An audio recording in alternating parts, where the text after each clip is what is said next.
Pessoal, a gente vai assistir a animação Detetive Void do SCP-100, não, 1562. Vamos lá.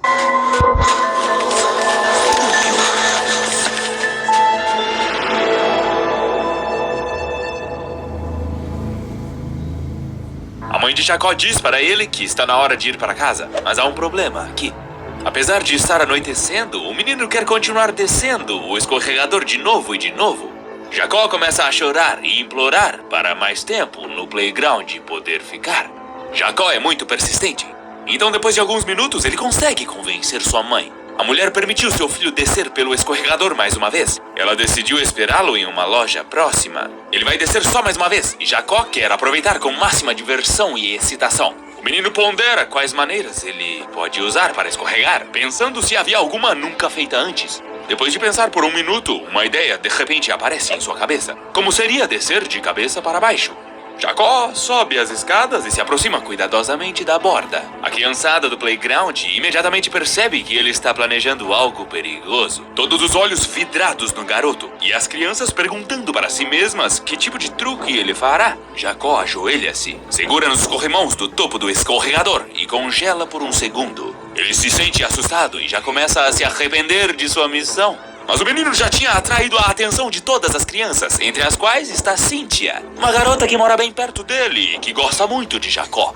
Então era tarde demais para desistir agora. O menino prende os braços ao corpo, solta o ar e mergulha de cabeça. Só que talvez por falta de sorte, ele não pensou em como não chocar sua cabeça com o chão, o que inevitavelmente iria acontecer assim que ele saísse do escorregador. Mas só faltavam poucos momentos até ele chegar ao fim do túnel. O menino fecha os olhos, preparando-se para encontrar seu rosto contra a dura superfície do playground. Mas ao invés de levar um golpe na cara, ele sente algo apertando seu corpo. Jacó abre os olhos e se vê em um túnel apertado e muito desconfortável. Mover-se para frente ou mesmo endireitar os ombros era quase impossível. Por vários minutos, Jacó tenta, sem sucesso, pelo menos esticar os braços.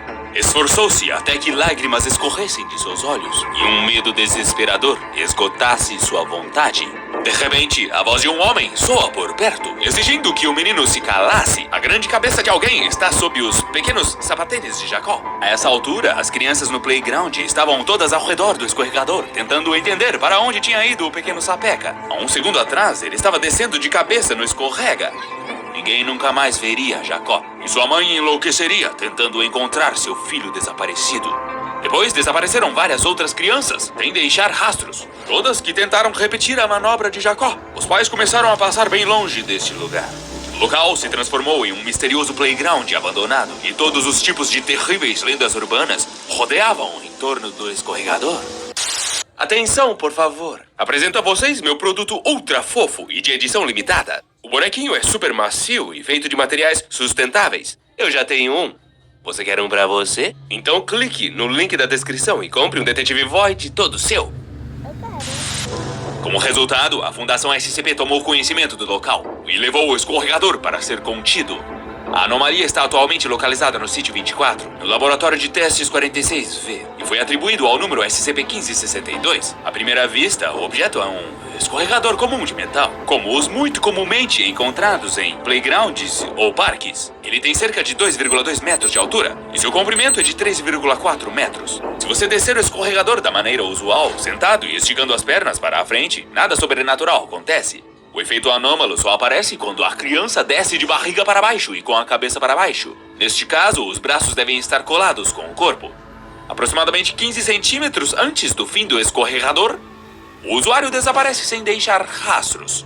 Pesquisadores da Fundação amarraram cobaias a uma corda e as desceram pelo escorregador. A corda rompeu imediatamente assim que o sujeito de teste chegou ao ponto crítico do escorregador e foi para um espaço desconhecido em uma fração de segundo. O sinal GPS deles também desapareceu instantaneamente. A única maneira possível de se comunicar com a pessoa desaparecida era via rádio. A primeira cobaia, D2445, relatou estar presa em um túnel muito apertado e desconfortável. De acordo com sua descrição, era subterrâneo ou interior a alguma rocha áspera. Era absolutamente impossível para o sujeito realizar qualquer movimento dentro do túnel.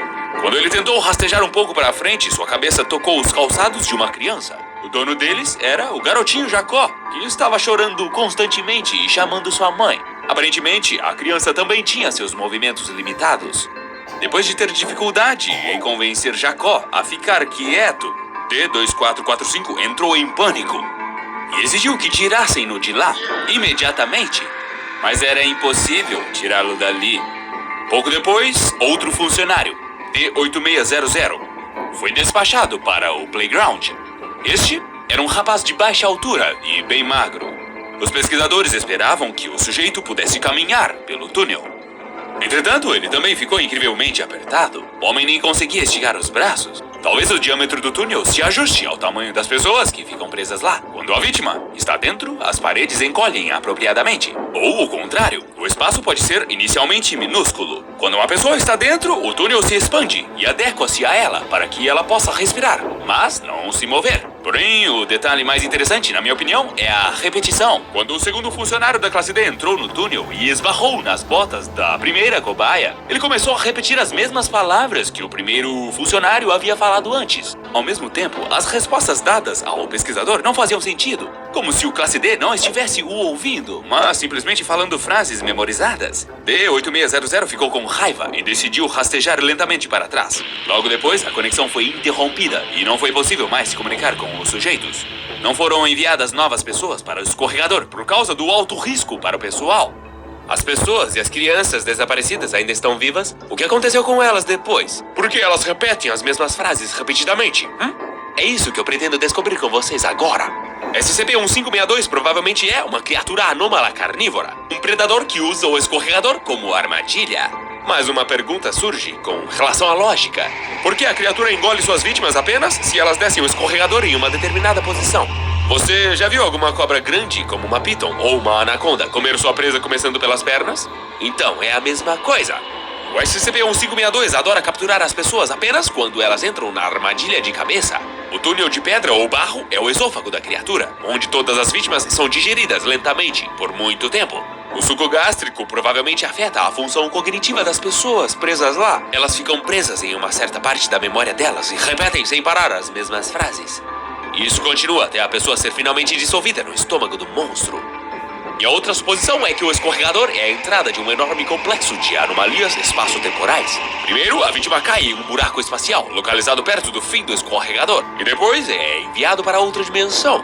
Talvez não seja extradimensional, mas do nosso planeta. Mais precisamente, quero dizer subterrâneo, talvez dentro de uma montanha, por exemplo. Este lugar está localizado tão fundo que nenhum sinal GPS chega nele. Então, duas coisas podem acontecer. A primeira opção, a pessoa cai em um loop temporal.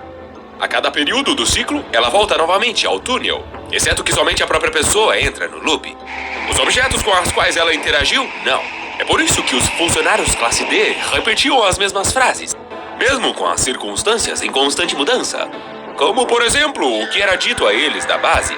A segunda opção é mais simplista. Simplesmente não há ar suficiente em tal profundidade. O cérebro experimenta falta de oxigênio e várias imagens aparecem na cabeça. As vítimas ouvem vozes de crianças, veem calçados de crianças e repetem as mesmas frases repetidamente. Uma vez que é impossível sair desta armadilha, com o tempo elas simplesmente se tornam enterradas vivas. Talvez este túnel esteja em algum lugar nas entranhas de outro planeta. A natureza desse planeta é relativamente habitável, por pelo menos algum tempo. No entanto, adivinhar exatamente para onde a vítima vai é um trabalho ingrato. Se estamos falando do nosso sistema solar, então qualquer corpo celeste que não seja um gigante gasoso é candidato viável. Se você for além do nosso sistema solar, então você pode enlouquecer tentando encontrar opções adequadas. Todavia, um detalhe importante despenca a hipótese de anomalias espaços-temporais. O SCP-1562 só afeta humanos. Se você lançar manequins ou animais de cabeça para baixo, nada acontece. Na teoria, um manequim também poderia entrar em um buraco espaço-tempo, sim? Entretanto, a anomalia só aceita Homo sapiens. Caça pessoas porque é disso que ela gosta. Tudo o que resta é descobrir como essa entidade está configurada. Talvez seu estômago seja realmente algum tipo de espaço extradimensional e o escorregador seja sua boca. Mas e se houver várias armadilhas como esta em todo o planeta? Teoricamente, qualquer escorregador poderia ser uma armadilha para crianças, mas apenas no local onde o SCP-1562 foi encontrado, as crianças decidiram experimentar maneiras diferentes de descer o escorregador. Se pessoas desaparecerem da mesma forma em outros locais ao redor do globo, então algo deve ser feito imediatamente. Talvez implementar uma proibição de descer de cabeça para baixo nos escorregas de todos os países? Esta não seria uma opção tão ruim. Mas você sabe, se você proibir as pessoas de fazer algo, então é aí que elas vão começar a fazê-lo só de raiva. Eu mesmo verificaria tudo isso, mas não estou certo de que vou correr riscos tão extremos. Afinal, quem iria falar sobre objetos depois? De um modo geral, parece que eu já estou enterrado